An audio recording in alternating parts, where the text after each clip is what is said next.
মীরা, এই মীরা, মীরা। মেঘলা, তুই আমগো বাড়িতে এই সময়? তোকে দেখার জন্য আসলাম, কারণ তোর তো কোনো খোঁজ খবরই নেই। তুই 4-5 দিন ধরে কলেজে যাচ্ছিস না, কারণ কি? আর তোর পাশের বাসায় আমি ফোন দিলাম, তারাও কোনো খোঁজ খবর দিতে পারছে না। আমার আব্বার অবস্থা কি মেঘলা, তুই কিন্তু ভালো করেই জানিস।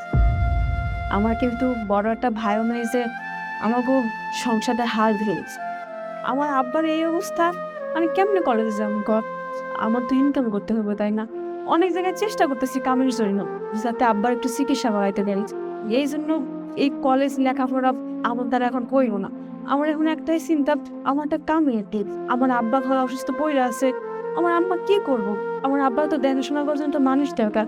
আমার আম্মা তো বাইরে কোথাও কাম করতে পারবো না। এখন যা করার সব তো আমার করতেই গেছে। এই জন্য আমি আর কলেজে যাই না। তার জন্য পড়ালেখাটা ছেড়ে দিবি? যার পরিবারে কোনো বড় ভাই নাই, যার হাল ধরানিতে কোনো মানুষই নেই, কি না করার কর? সব তো আমারই করছি, তাই না? যেটা তুই ভালো মনে করিস, কিন্তু তুই চাকরি করবি মানে বুঝলাম না, কে তোকে চাকরি দেবে? কেন? তোর যে ছোট ভাই শিপু ভাইজান আছে না, তার লাগে তোমার কথা হয়েছে। শিপু ভাইজান আমার কইছে আমার ভালো একটা চাকরি দিব, শহরে সে কথা কইব। সে আমার ভরসা দিছে, কিছু একটা হয়ে যাইব, সমস্যা নেই। শিপু তোকে চাকরি দিবে?